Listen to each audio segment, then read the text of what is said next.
이 시간에는 사도행전 12장 1절부터 12절 말씀까지 읽었습니다.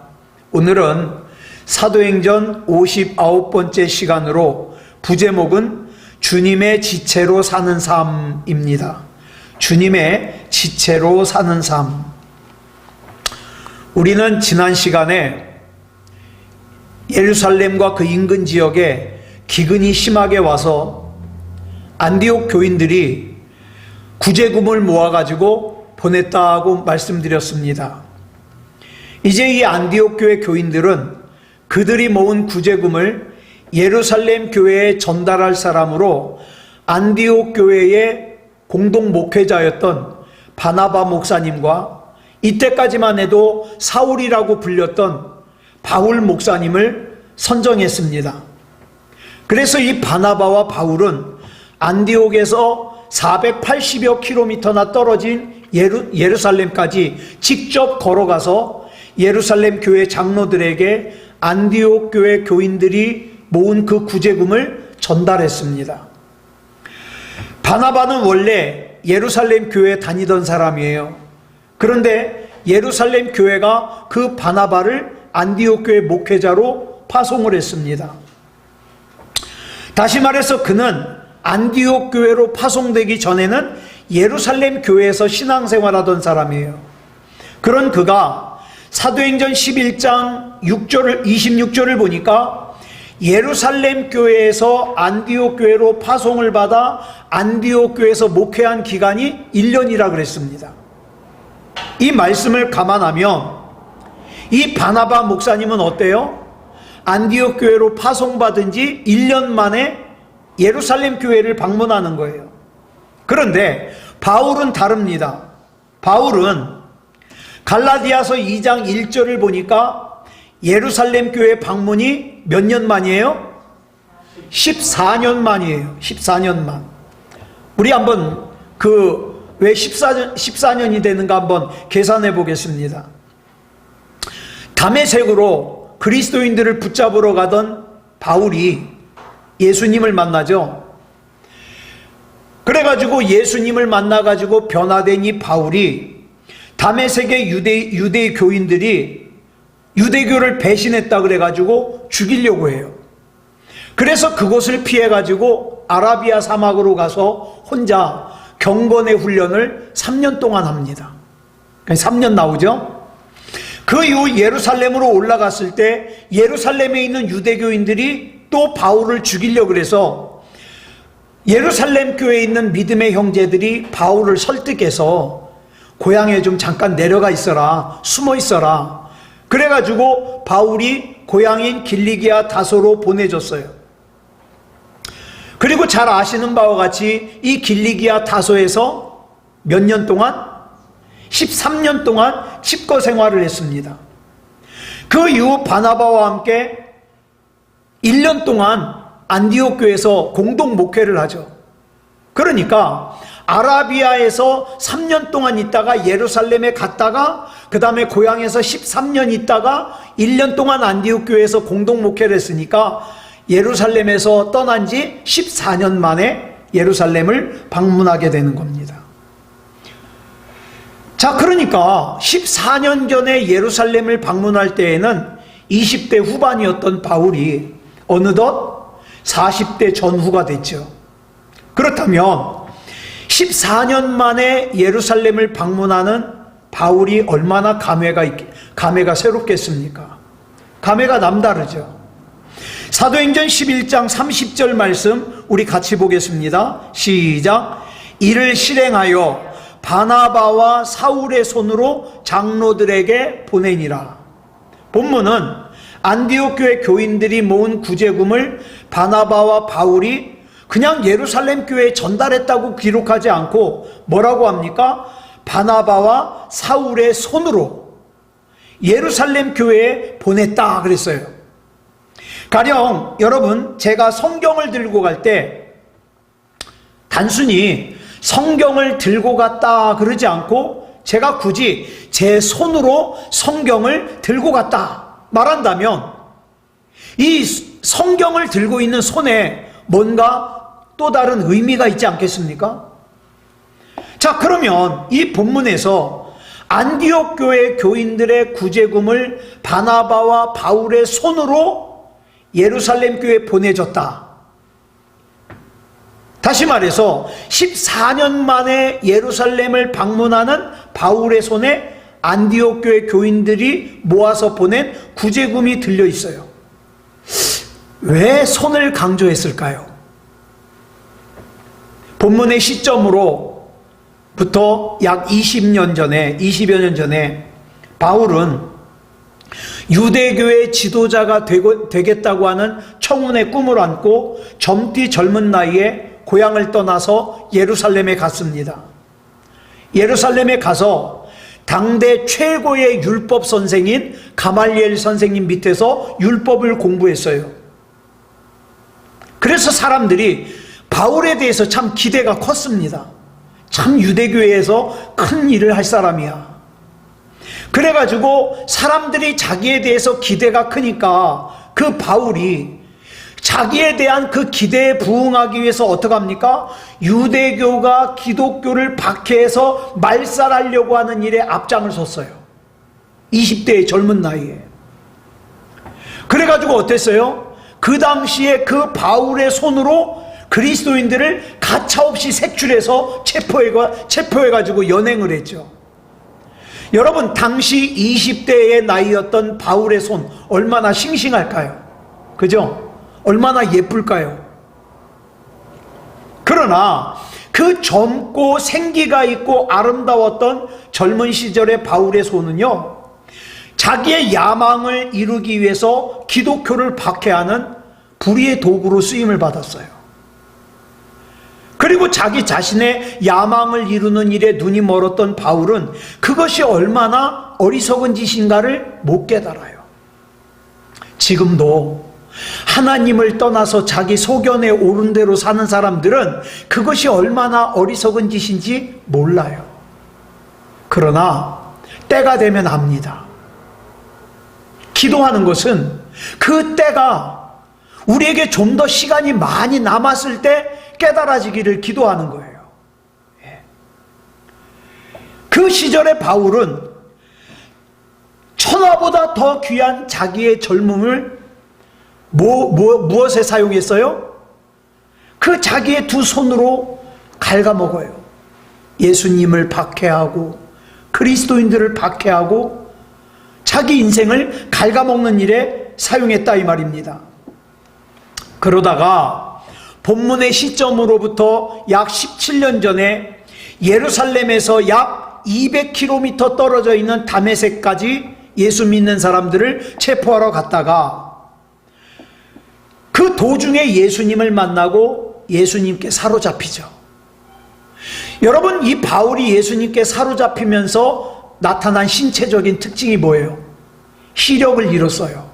앞이 안 보여요.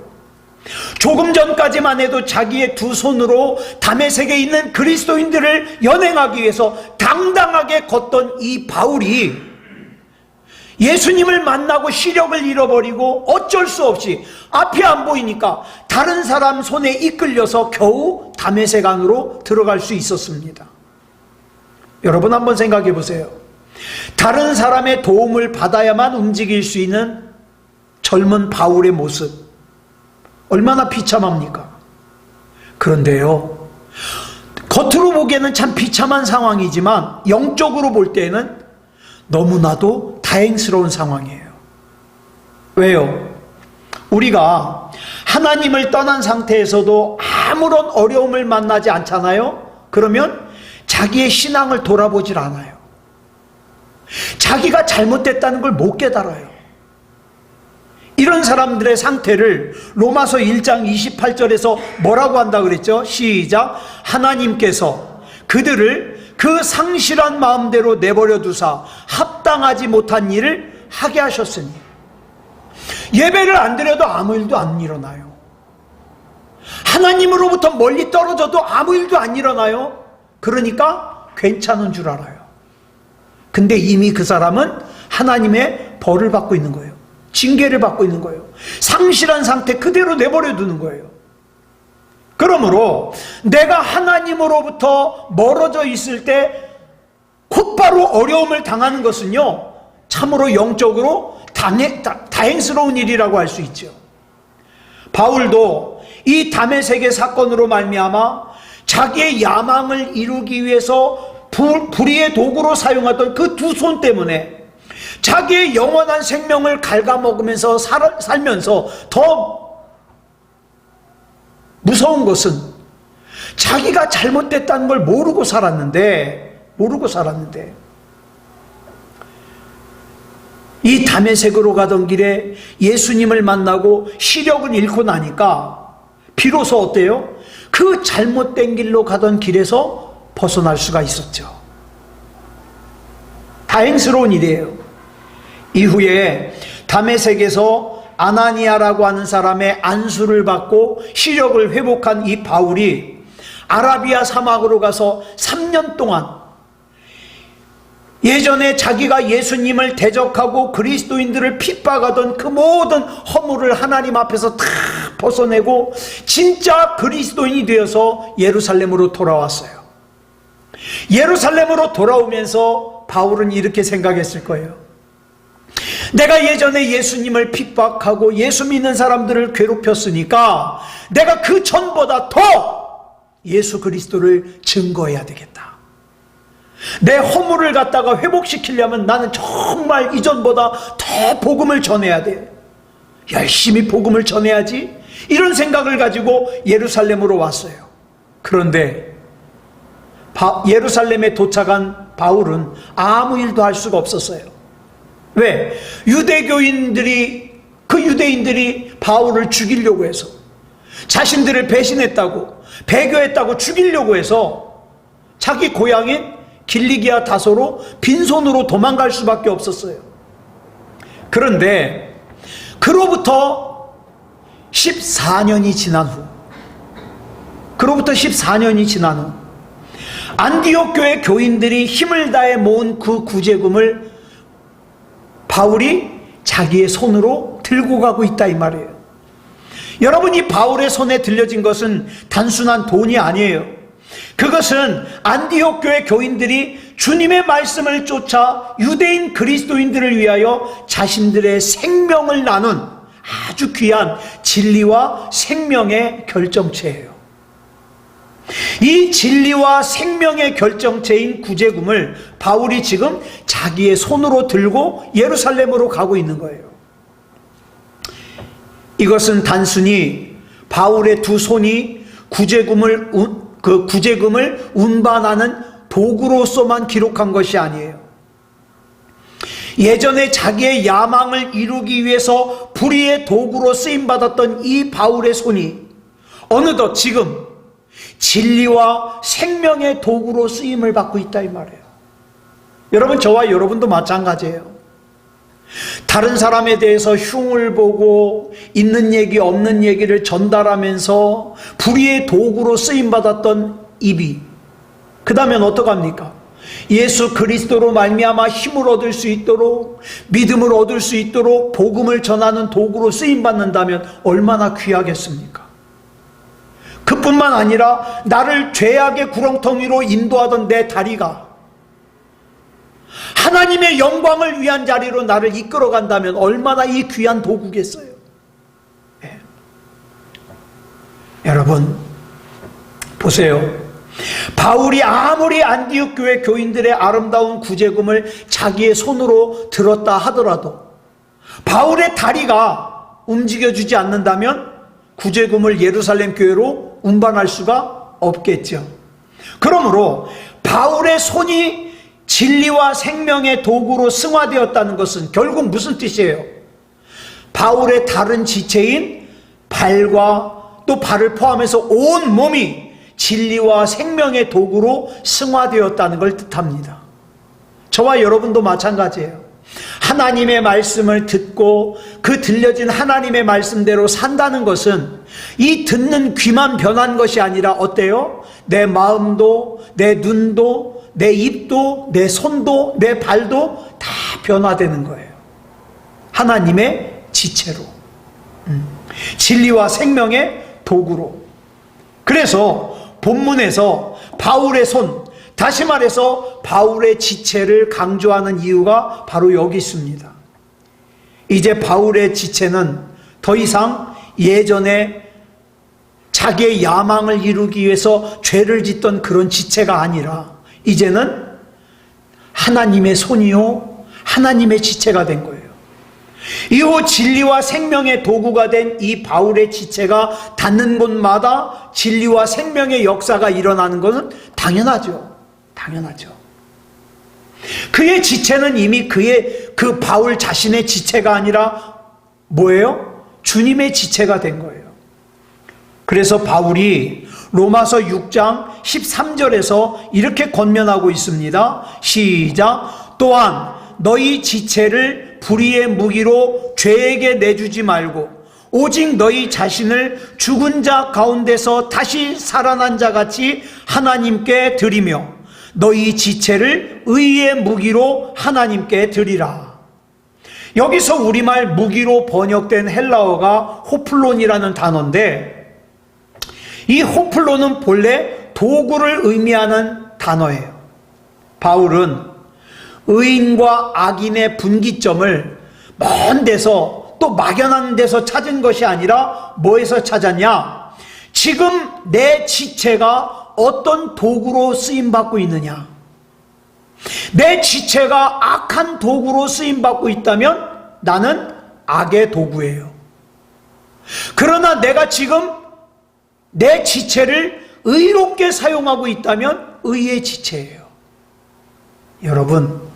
여러분은 지금 여러분의 입을, 여러분의 손을, 여러분의 발을 어떻게 사용하고 있습니까?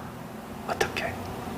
그것에 따라서 내가 악인이냐 의인이냐가 결정이 나는 거예요. 내가 비록 보잘것없는 사람이라 하더라도 내 손과 발을 예수 그리스도 안에서 진리와 생명의 도구로 사용한다면 나는 의심할 것 없이 의로운 그리스도인입니다. 그러나 반대로 악한 일을 위해서 사용한다면 악인이에요. 아무리 훌륭한 학교를 나오고 아무리 잘생기고 또 아무리 돈이 많아도 악한 일에 쓰임받는 도구를 가지고 있으면 악인입니다. 바울은 고린도전서 6장 15절로 17절에서 이렇게 증언하고 있어요. 시작. 너희 몸이 그리스도의 지체인 줄을 알지 못하느냐? 내가 그리스도의 지체를 가지고 창녀의 지체를 만들겠느냐? 결코 그럴 수 없느니라. 창녀와 합하는 자는 그와 한 몸인 줄을 알지 못하느냐? 일러스되 둘이 한 육체가 된다 하셨나니 주와 합하는 자는 한 영이니라. 아멘. 여러분, 이런 말씀이에요. 겉으로 보기에는 참으로 고상해 보이는 사람이라 할지라도 이 사람이 창녀와 같이 하룻밤을 지내면 이 창녀만 창녀인 것이 아니라 성경이 말하기를 창녀와 하룻밤을 같이 보낸 그 남자, 고상해 보이는 남자 역시도 뭐예요? 창녀가 된다는 거예요. 성경이 말하기를. 그러면 이 사람이 창녀와 하룻밤을 자고서 이제 집에 가겠죠. 집에 가가지고 자기 아내와 같이 자잖아요. 그러면 자기 아내마저도 창녀를 만드는 거예요. 성경이 이렇게 무섭게 말씀하고 있어요. 그러므로 정상적인 사람이라면 창녀와 결합하려고 하지 않겠죠. 만약 결합해서 한 몸을 이루어 살 거라면 창녀에게 어떻게 해요? 창녀 짓을 멈추게 하고 살겠죠. 왜 창녀 얘기를 하느냐? 여러분, 창녀와 같이 사는 남자를 뭐라 그래요? 기둥서방이라 그래요. 기둥서방. 말은 기둥서방이지만 이 사람 역시 성경은 뭐라 그래요? 창녀로 인정하고 있습니다. 똑같이 창녀와 같이 자면 그 남자도 창녀로 인정받는 것처럼 내가 주님과 결합한 사람이라면, 내가 주님 안에, 주님이 내 안에 계신다면, 내가 비록 많이 못 배웠어도, 학력이 낮아도, 또 신분이 낮아도, 외모가 잘생기지 못했어도 내 지체는 뭐가 될 수밖에 없어요? 주님의 지체가 될 수밖에 없어요. 주님의 지체. 그래서 바울이 이렇게 얘기하는 거예요. 너희 지체를 의의 무기로 하나님께 드리라. 또 뭐라 그랬습니까? 내가 그리스도의 지체를 가지고 장녀의 지체를 만들겠느냐? 결코 그럴 수 없느니라. 내가 주님을 내 구주로 모시고 내가 주님의 지체가 됐는데 내 입으로 악한 것을 집어넣고 내 입으로 악한 말을 말하고 악한 생각을 하고 악한 사람과 동거하고 그럴 수 없다 이 말이죠. 그럴 수 없다. 그렇다면 이제 우리 두 손과 두 발을 한번 내려다 보시겠습니다. 지금 내 지체는 어떤 지체입니까? 욕망의 도구입니까? 진리와 생명의 도구입니까? 죄와 불의의 무기입니까? 의의 무기입니까? 창녀의 지체입니까? 주님의 지체입니까? 여러분, 우리는 지난 일주일 동안 우리의 소중한 생명을 7일분을 갖다가 깎아 먹으면서 살았어요. 그러니까 저와 여러분은 일주일 전보다 수명이 7일 줄어든 거예요. 7일 줄어들었어요. 그러면 그 귀한 7일간의 생명을 7일간의 수명을 사용해서 여러분 일주일 동안 한 것이 뭡니까? 그게 바로 저와 여러분의 영적인 현주소예요. 내가 아무리 대단하다고, 내가 아무리 잘났다고, 내가 아무리 큰일을 한다고 하지만 내가 주님과 함께 안 있어. 내가 찬양하지 않아? 내가 기도하지 않아? 내가 예배하지 않아? 하나님의 사람이 아니죠. 그렇다면 내가 주님의 지체로 산다는 것이 우리의 삶 가운데 구체적으로 어떻게 나타날까? 이제 그 한 예를 이제 오늘부터 들어가는 사도행전 12장에서 설명하고 있어요. 오늘부터 우리가 함께 살펴볼 이제 사도행전 12장 1절부터 2절까지 보면 이렇게 시작하고 있습니다. 시작. 그때에 헤롯 왕이 손을 들어 교회 중에서 몇 사람을 해하려 하여 요한의 형제 야고보를 칼로 죽이니. 본문은 예수님의 12사도 중에서 한 명인 야고보가 순교한 사건을 기록하고 있어요. 여러분, 사도행전 7장에서 이미 유대인들의 돌에 맞아서 7 집사님 중에 한 분인 스데반 집사님이 순교를 당했어요. 그래서 2000년 교회 역사상 최초로 순교한 순교자는 누구예요? 스데반 집사님이에요. 그런데 야고보는 예수님의 제자 중에서 12사도 중에서 최초로 순교한 순교자가 야고보예요. 자, 앞에서 말씀드린 것처럼 바울이 자기의 손과 발을 가지고 야망을 이루기 위한 불의의 도구로 사용하던 그 그릇되고 잘못된 삶으로부터 손을 씻고 뺀 반면에 자기의 손으로 야고보를 갖다가 목을 잘라 죽인 본문에 나오는 헤롯 왕은 예수님이 태어날 때의 왕이었던 헤롯 대왕의 손자예요. 손자. 그래서 정확한 이름은 헤롯 아그리빠예요. 헤롯 아그리빠. 그리고 참수형을 당한 야고보는 요한복음을 기록한 사도 요한의 형제예요. 요한과 야고보 그러잖아요. 세베대의 아들이죠, 둘 다. 자, 헤롯 아그리빠가 왜 사도 야고보를 참수형에 처하면서까지 사도들을 해치려고 했는지 자세한 내용은 다음 시간에 살펴볼 겁니다. 오늘 우리가 주목하고자 하는 것은 이 이후에 헤롯 아그리빠에 의해서 감옥에 갇힌 베드로가 구출된 사건과 그 다음에 비참하게 목이 잘려 죽은 사도 야고보의 순교 사건 사이의 관계예요. 여러분 보세요.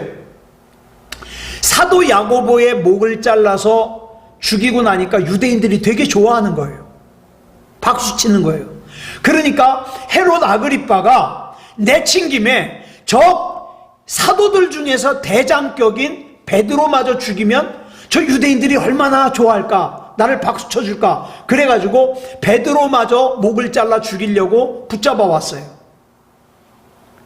헤롯 아그리빠가 베드로를 즉시 죽이지 않은 것은 그날이 베드로를 붙잡아온 날이 마침 유대인의 명절인 유월절이 시작되는 날이에요. 유월절에는 절대 사람을 죽일 수가 없거든요. 그래서 절기가 끝날 때까지 기다립니다. 그래가지고 헤롯 아그리빠가 군사 4명을 한 계조로 4조, 그러니까 베드로가 gat혀있는 감옥 안에, 여러분 이거 생각해 보세요. 감옥 안에 베드로가 갇혀 있어요. 그리고 베드로 양옆에 간수가 한 사람은 이쪽 손에 한 사람은 이쪽 손에 자기 손과 같이 쇠사슬로 묶고 양쪽에 간수가 있어요. 그리고 감옥 문 앞에 2사람이 또 지키고 있어요. 이게 1조예요. 그래가지고 4개 조가 돌아가면서 바울을 그렇게 지키고 있어요. 자, 본문 6절부터 11절까지 보겠습니다. 시작. 헤롯이 잡아내려고 하는 그 전날 밤에 베드로가 2 군인 틈에서 2 쇠사슬에 매여 누워 자는데 파수꾼들이 문 밖에서 옥을 지키더니 호련히 주의 사자가 나타나매 옥중에 광채가 빛나며 또 베드로의 옆구리를 쳐 깨워 이르되 급히 일어나라 하니 쇠사슬이 그 손에서 벗어지더라. 천사가 이르되 띠를 띠고 신을 신으라 하거늘 베드로가 그대로 하니 천사가 또 이르되 겉옷을 입고 따라오라 한데 베드로가 나와서 따라갈새 천사가 하는 것이 생시인 줄 알지 못하고 환상을 보는가 하니라. 이에 첫째와 둘째 파수를 지나 시내로 통한 쇠문에 이르니 문이 저절로 열리는지라. 나와서 한 거리를 지나매 천사가 곧 떠나더라. 이에 베드로가 정신이 들어 이르되 내가 이제야 참으로 주께서 그의 천사를 보내어 나를 헤롯의 손과 유대 백성의 모든 기대에서 벗어나게 하신 줄 알겠노라 하여. 자, 베드로를 갖다가 참수형을 집행하기 전날 밤이에요. 베드로를 감옥에 가두고 4명이 한 조가 돼가지고 베드로를 지키고 있는데, 여러분 TV를 보면 그러잖아요. 흉악범을 갖다가 붙잡아 갈 때는요, 형사들이 둘이 옆에서 어떻게 해요? 같이 수갑을 차고 끌고 갑니다. 네. 그런 모습을 생각하면 되겠어요. 베드로를 이렇게 심하게 감시하는 이유가 있어요. 이미 우리가 앞에서 살펴본 사도행전 5장 17절로 20절에서 어떻게 해요? 대제사장들과 그의 무리들이 베드로를 갖다가 감옥에 가뒀더니 밤새 감옥이 열려가지고 베드로가 큰 길에 나가서 다시 복음을 전했습니다. 네. 그래가지고 자, 이번에는 절대 못 도망가게 그렇게 붙잡아 놓은 거예요. 자, 그래서 베드로가 투옥되어 있는 이 감방의 경비만도 이 정도였으니까 감옥 전체에 대한 경비는 더 삼엄했겠죠.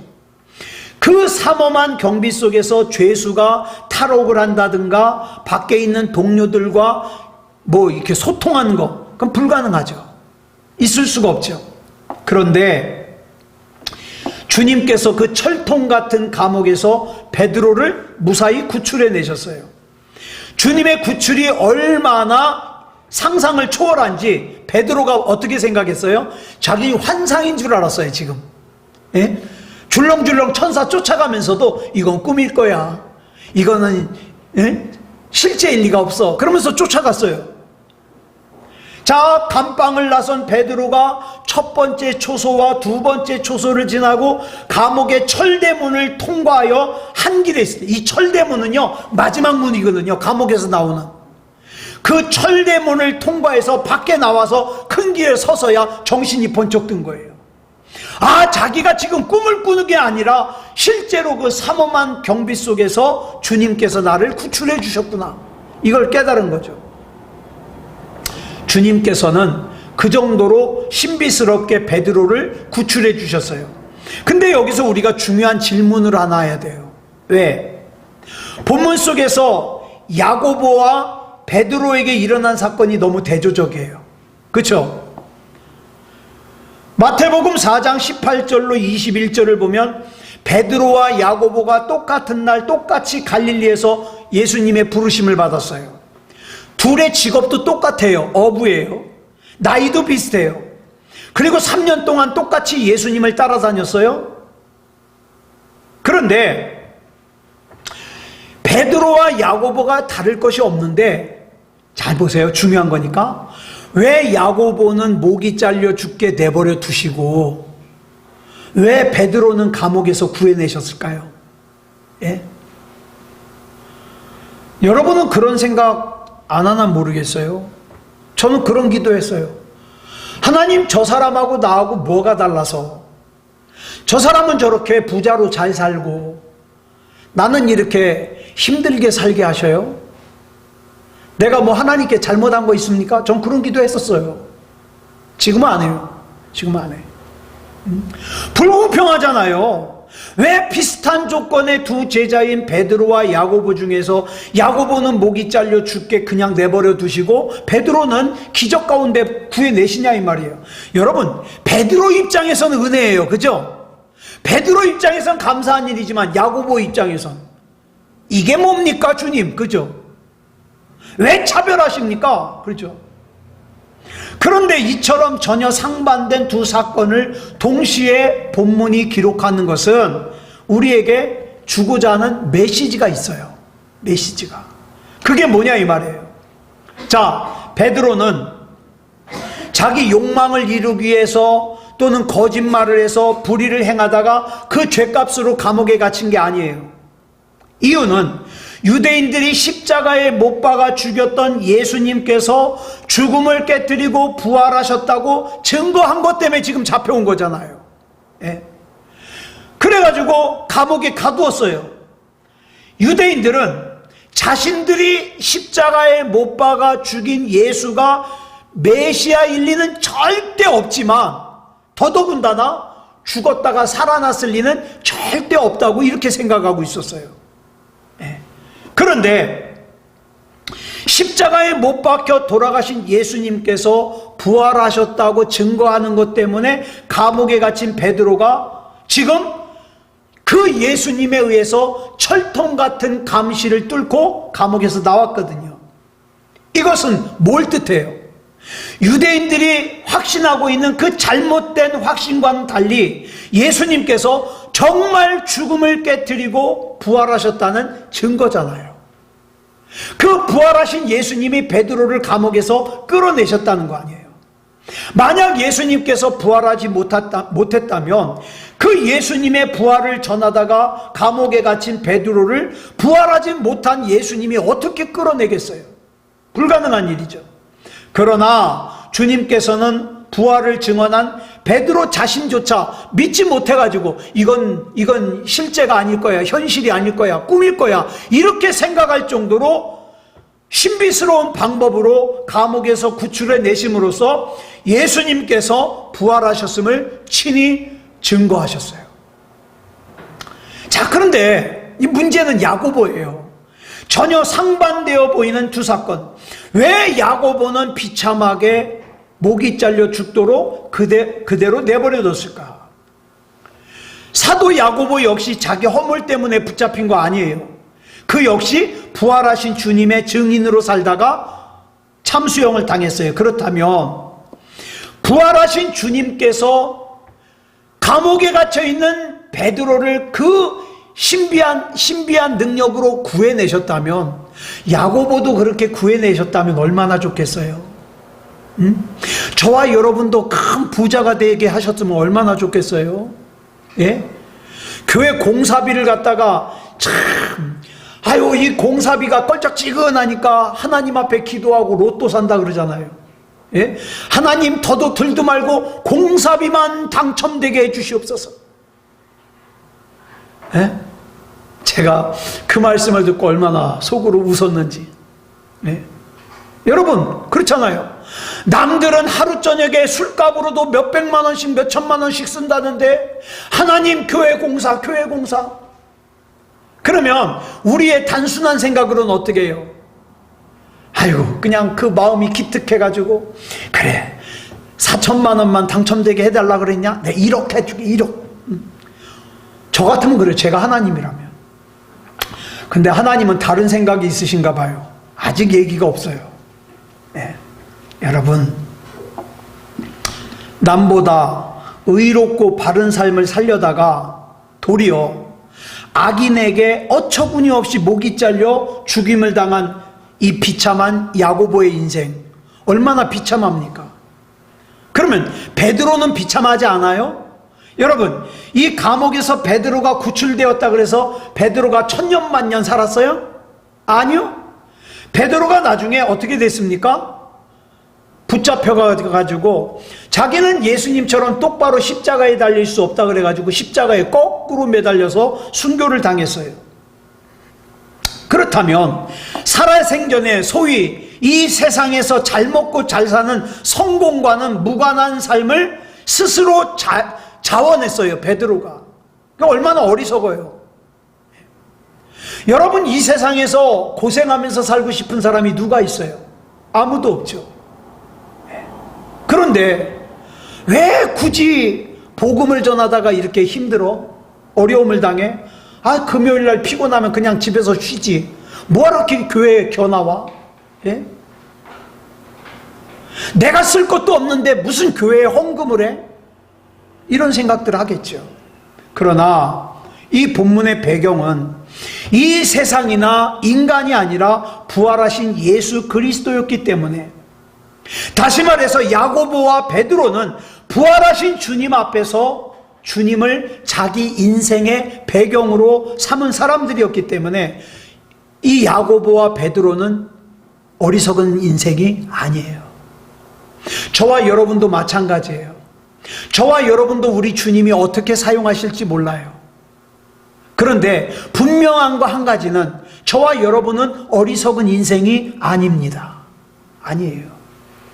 야고보가 사도 가운데 기꺼이 첫 번째 순교를 당할 수 있었던 것은 부활하신 주님께서 자기 인생의 배경임을 믿었기 때문에 그럴 수 있었던 거예요. 부활하신 주님께서 나의 배경이신 한, 내가 참수형을 당해도, 내가 감옥에 갇혀도, 내가 십자가에 거꾸로 달려도 조금도 우리 주님을 의심하지 않는 거예요. 그러나 이 세상에서 편하게 살기 위해서 하나님을 이용하려는 사람들은 자기의 그런 생각과 조금만 달라지잖아요. 자기 자존심이 상하잖아요. 자기 계획대로 안 되잖아요. 그러면 어떡합니까? 여지없이 하나님으로부터 등을 돌려대고 예배로부터 등을 돌려대는 거예요. 그 차이예요. 그 차이. 자, 베드로 보세요. 비록 두 손은 양쪽에 있는 간수의 손과 같이 묶여가지고 지금 양쪽에서 간수가 지켜요. 감옥문 앞에서는 또 두 명이 서서 지켜요. 그런데 이 베드로 한번 보세요. 그런 와중에 어떡합니까? 자기의 겉옷을 벗어놓고 신발도 벗어놓고 허리띠마저 풀어놓고 깊이 잠들었어요. 내일 목이 잘려 죽는데 깊이 잠들었어요. 이제 하룻밤만 지나면 목이 떨어져 죽을 지경인데, 죽을 그런 상황인데, 그 급박한 최후의 순간에 베드로가 이렇게 편하게 잠을 잘 수 있었던 이유가 뭐예요? 예수님이 내 배경인걸. 예수님이. 예. 그러니까 여러분, 절대로 이 베드로는 자기가 감옥에서 나올 거라는 걸 몰랐어요. 그러니까 천사가 데리고 나가니까 뭘 어떻게 생각했어요? 이건 꿈이야, 이건 현실이 아니야, 그러고 쫓아나갔잖아요. 그럼에도 그가 겉옷을 벗어놓고 편하게 잠들 수 있었던 것은 부활하신 예수님께서 자기 인생의 배경이라는 것을 의심하지 않았기 때문이에요. 베드로 역시 자기가 참수형을 당할 망정 부활하신 주님께서 죽음의 구렁텅이로부터 자기를 영원히 구원해 주실 것을 믿었습니다. 자, 야고보와 베드로를 죽이려고 했던 이스라엘의 분봉왕이 누구예요? 헤롯 아그리빠예요. 헤롯 아그리빠는 로마 황제로부터 임명을 받은, 왜냐하면 이스라엘이 지금 로마 식민지잖아요. 로마의 황제로부터 임명을 받은 분봉왕이에요. 분봉왕이지만 엄연하게 왕이에요. 적어도 유대인 가운데서는 그 헤롯 아그리빠보다 더 큰 권력을 가진 사람이 없어요.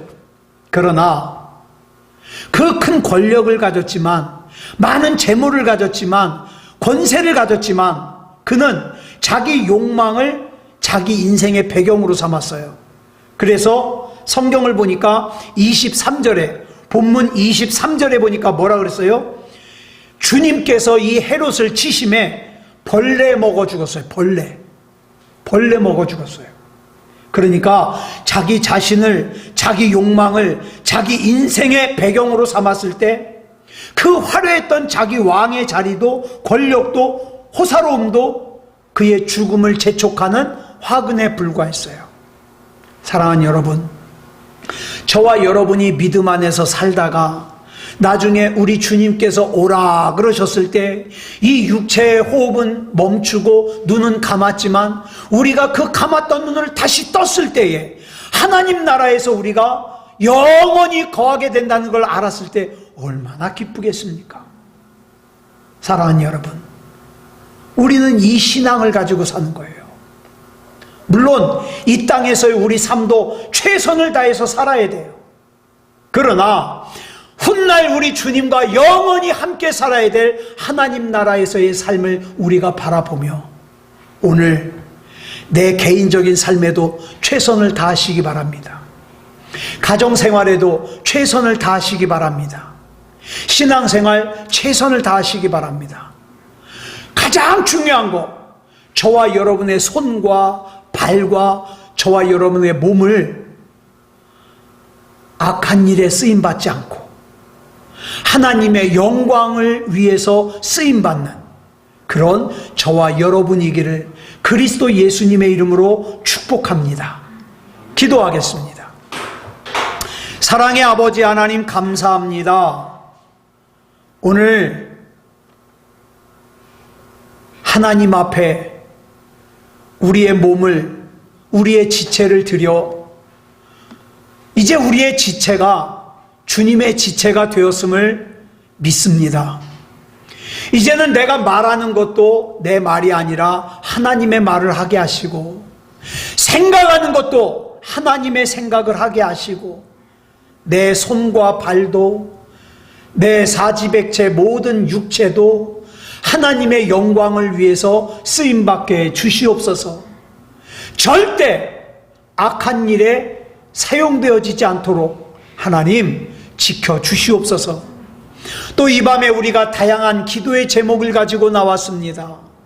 하나님 앞에 기도할 때에 우리 하나님이 나의 배경이십니다. 부활하신 예수님이 나의 배경이십니다. 육체의 문제도 해결해 주시고 영의 문제도 해결해 주시옵소서. 이 시간 우리는 하나님의 것이 되어 하나님 앞에 기도할 뿐입니다. 하나님의 것인 우리는 하나님께서 책임져 주시옵소서. 모든 것을 우리 주님 앞에 맡겨드리오며 그리스도 예수님의 이름으로 간절히 기도드렸사옵나이다. 아멘.